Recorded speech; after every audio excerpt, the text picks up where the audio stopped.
نحمدہ ونصلی ونسلم علی رسولہ الکریم اما بعد فاعوذ باللہ من الشیطان الرجیم بسم اللہ الرحمن الرحیم والذین هم لفروجہم حافظون الا علی ازواجہم او ما ملکت ایمانہم فإنہم غیر ملومین صدق اللہ العظیم والصلاة والسلام علی سید الانبیاء والمرسلین وعلی آلہ واصحابہ اجمعین۔ معزز سامعین و حاضرین، السلام علیکم ورحمۃ اللہ وبرکاتہ۔ آج کا ہمارا موضوع ہے گناہ کبیرہ، جس کو عربی میں استمناء بالید اور اردو میں مشت زنی کا جس کے لیے لفظ استعمال ہوتا ہے کہ شریعت مطہرہ میں اس گناہ کا ارتکاب کرنے والے کی کیا سزا ہے اور یہ کتنا سخت ترین گناہ ہے اللہ رب العزت کے ہاں۔ سورہ مومنون کی آیت نمبر 5 کے اندر اللہ نے مومنوں کی صفت بیان کی، والذین ہم لفروجہم حافظون، کہ مومن وہ شخص ہیں جو اپنی شرمگاہوں کی حفاظت کرنے والے ہیں۔ اس کے اندر زنا بھی شامل ہو گیا، اس کے اندر لواطت بھی شامل ہوگی اور اس کے اندر مشت زنی بھی شامل ہوگی کہ جو مومن ہوگا وہ ان 3 قسم کے گناہوں سے اپنی شرمگاہ کی حفاظت کرے گا۔ آگے فرمایا الا علی ازواجہم او ما ملکت ایمانہم فإنہم غیر ملومین، بجز اپنی بیویوں کے اور ان کنیزوں کے جو ان کے ہاتھوں کی ملکیت ہیں، تو بے شک ان کے بارے میں ان کو ملامت نہ کی جائے۔ پرانے زمانے کے اندر جنگ میں کافروں کی سائڈ سے جو کافرہ عورتیں لڑنے کی غرض اور نیت سے میدان میں مسلمانوں کے ساتھ لڑنے کے لیے آیا کرتی تھیں، جب وہ گرفتار ہو جایا کرتی تھیں تو ان کی حیثیت ایک لونڈی، کنیز یا خادمہ کسی ہوا کرتی تھی۔ تو اسلام نے ان لونڈیوں کے ساتھ جنسی تسکین کو پورا کرنے کی اجازت عطا فرمائی۔ یہ 2 قسمیں، پہلی بیوی اور دوسرا لونڈیاں، ان کے سوا تیسرا کوئی بھی رستہ اسلام میں نہیں ہے کہ جن کے ذریعے ایک انسان اپنی جنسی خواہشات کی تکمیل کر سکے۔ اللہ رب العزت نے آگے ارشاد فرمایا فَمَنِ ابْتَغَىٰ وَرَاءَ ذَلِكَ فَأُولَٰئِكَ هُمُ الْعَادُونَ، اور جو خواہش کرے ان 2 قسم کی عورتوں کے سوا تو یہی لوگ حد سے زیادہ تجاوز کرنے والے ہیں۔ اللہ اکبر۔ عربی کے اندر اس گناہ کے لیے لفظ استعمال ہوتا ہے استمناء بالید، یعنی ہاتھ کے ساتھ اپنی منی کو گرانا یا مشت زنی کرنا، اور یہ ایک گناہ کبیرہ ہے اور تمام مومنین مسلمانوں کا اس گناہ سے اپنے آپ کو بچانا واجب ہے۔ اور اس کے لیے پیارے آقا حضرت محمد مصطفیٰ صلی اللہ علیہ وآلہ وسلم نے مسلمانوں کو، مومنین کو کیا حل تجویز فرمایا۔ اللہ اکبر۔ حضرت عبداللہ بن مسعود رضی اللہ تعالیٰ عنہ کی روایت ہے کہ آقا علیہ الصلوۃ والسلام نے ارشاد فرمایا یا معاشر الشباب، اے نوجوانوں کے گروہ، من استطاع منکم الباۃ فلیتزوج، تم میں سے جس بندے کی مالی پوزیشن مستحکم ہے اس کے لیے ضروری ہے کہ وہ نکاح کرے۔ اب نکاح کے 2 فائدے اللہ رب العزت کے پیارے حبیب حضرت محمد مصطفیٰ صلی اللہ علیہ وآلہ وسلم نے بیان فرمایا فَإِنَّهُ أَغَضُّ لِلْبَصَرِ وَأَحْسَنُ لِلْفَرْجِ۔ پہلا فائدہ یہ ہے کہ یہ اجنبی عورتوں کی طرف نکاح روکنے والی چیز ہے، اور دوسرے نمبر پر شرمگاہ کی حفاظت کرنے والی ہے۔ یعنی جتنے بھی شرمگاہ سے گناہ ہو سکتے ہیں، خواہ زنا کی صورت میں، لواطت کی صورت میں یا استمناء بالید کی صورت میں، تو یہ جو نکاح ہے ان گناہوں سے یا جو گناہ کبیرہ ان سے انسان کو بچاتا ہے۔ اور حضور پاک صلی اللہ علیہ وآلہ وسلم نے ان نوجوانوں کے لیے جو نکاح کی استطاعت نہیں رکھتے، ان کی مالی پوزیشن جو ہے مستحکم نہیں ہے، تو ان کے لیے کیا نسخہ تجویز فرمایا وَمَن لَّمْ يَسْتَطِعْ فَعَلَيْهِ بِالصَّوْمِ فَإِنَّ لَهُ وِجَاءَ۔ حضور فرماتے ہیں کہ جس بندے کے پاس نکاح کرنے کی استطاعت نہ ہو تو اس کے لیے ایک ہی نسخہ ہے، وہ نسخہ یہ ہے کہ وہ زیادہ سے زیادہ روزے رکھے، کیونکہ روزہ شہوت کو توڑنے والا ہے۔ تو روزے کی برکت سے اللہ رب العزت اس کو ان گناہوں سے محفوظ فرمائیں گے اور اس کی شرمگاہ کی حفاظت فرمائیں گے۔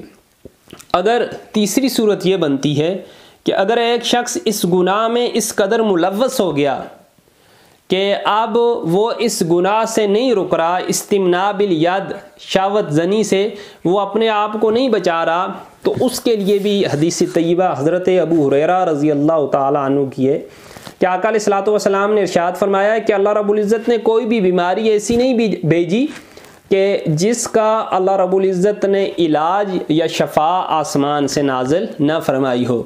تو تیسرا نسخہ اس شخص کے لیے یہ ہے کہ وہ کسی حاذق طبیب یا ڈاکٹر کے پاس جائے اور اپنا علاج کروائے تاکہ وہ اس گناہ کبیرہ سے نجات پا سکے۔ اللہ اکبر۔ حضور پاک صلی اللہ علیہ وآلہ وسلم نے گارنٹی دی ہے ان 6 لوگوں کو کہ جو ان 6 کاموں کی حفاظت کریں گے۔ حضور فرماتے ہیں میں ضامن ہوں کہ اللہ رب العزت کی بارگاہ میں انشاءاللہ دعا کروں گا، اللہ پاک ان کو ان 6 کاموں سے رکنے کی وجہ سے اور برکت سے جنت میں داخل فرما دیں گے۔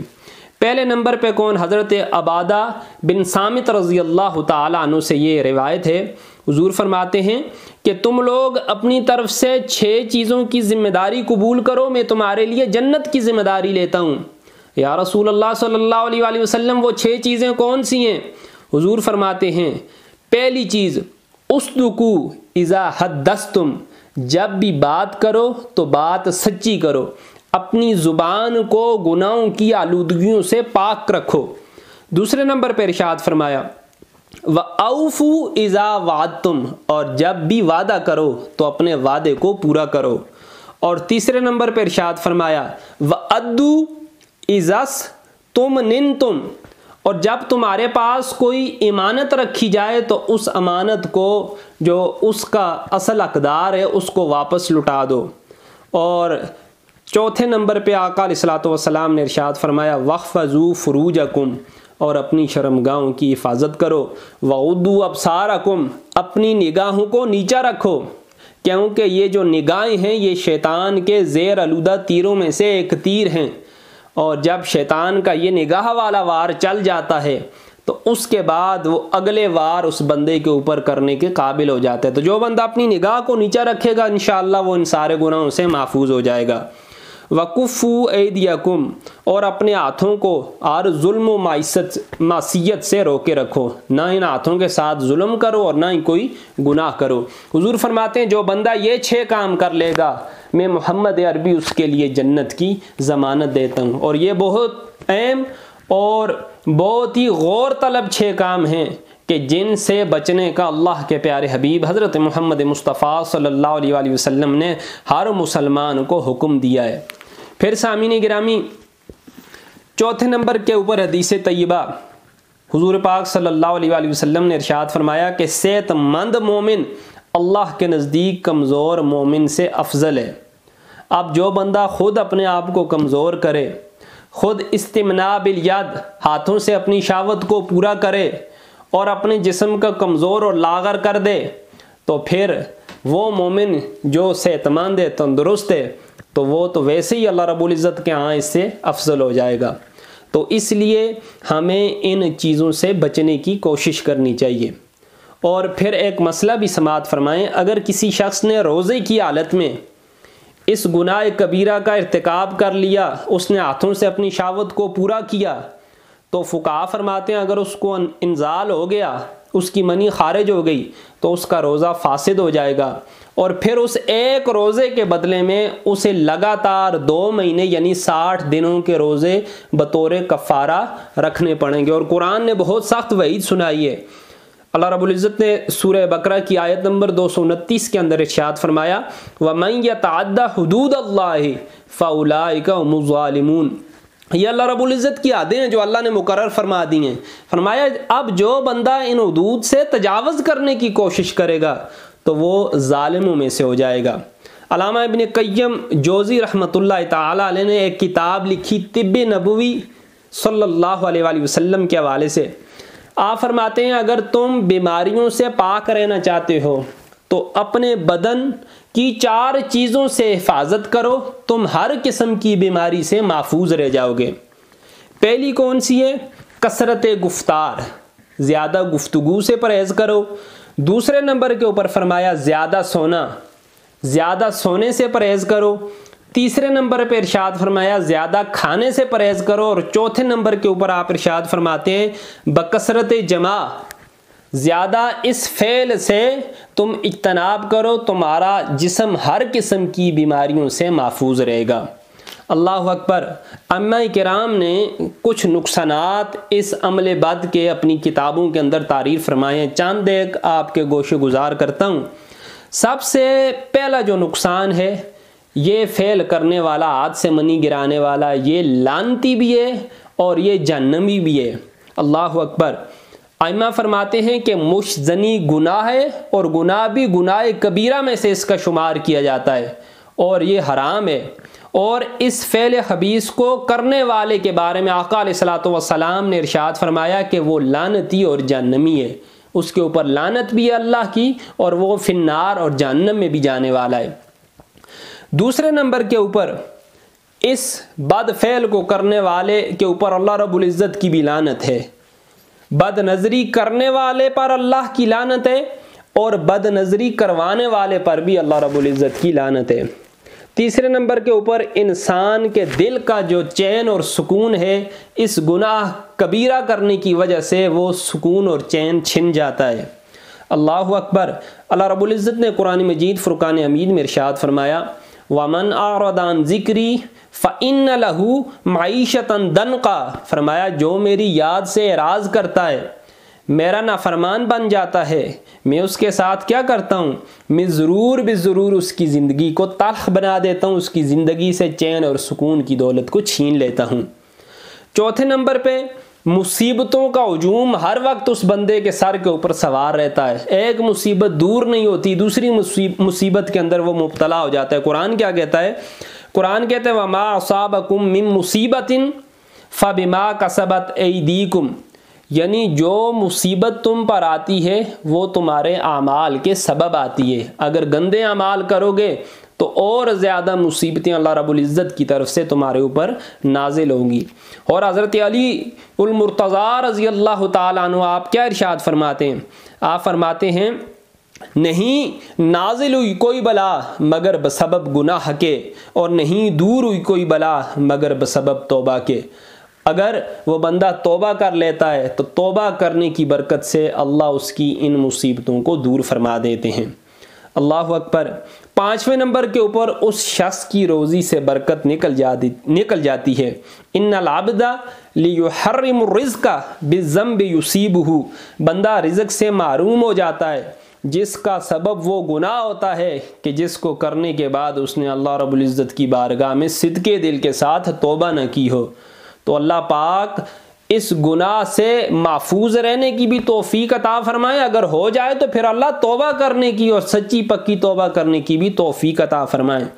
اور چھٹے نمبر کے اوپر اس بندے کے دل سے گناہ کر کر کے دل کے اوپر سیاہ نقطے لگ کے دل سارا کالا ہو جاتا ہے، خوف خدا نکل جاتا ہے اور وہ گناہ کے اوپر دلیر ہو جاتا ہے۔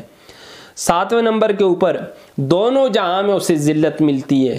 قرآن کہتا ہے من یضللہ فلا ہادی لہ، جیسے اللہ گمراہ کر دے اسے کوئی ہدایت دینے والا نہیں ہے۔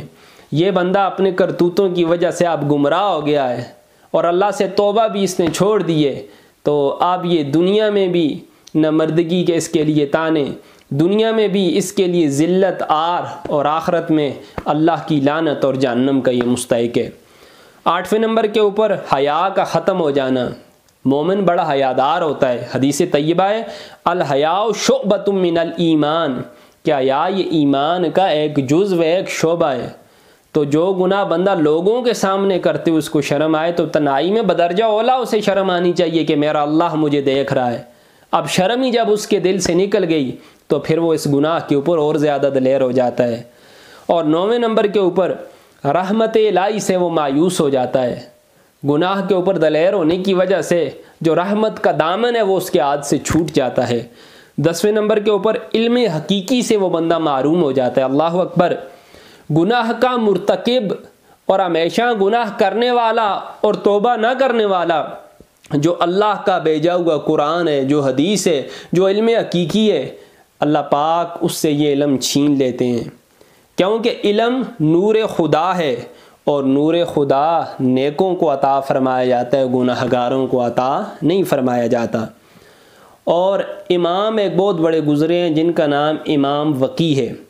آپ کا حافظہ بہت زیادہ قوی تھا، یادداشت بہت زیادہ تیز تھی، جو چیز ایک دفعہ پڑھ لیتے تھے، لکھ لیتے تھے، سن لیتے تھے، وہ پتھر کے اوپر لکیر کی طرح ہو جایا کرتی تھی، آپ کو یاد ہو جایا کرتی تھی۔ کسی نے پوچھا امام یہ نسخہ ہمیں بھی بتائیں کہ کس طرح ہم اپنے حافظوں کو تیز کر سکتے ہیں، دماغ کو تیز کر سکتے ہیں؟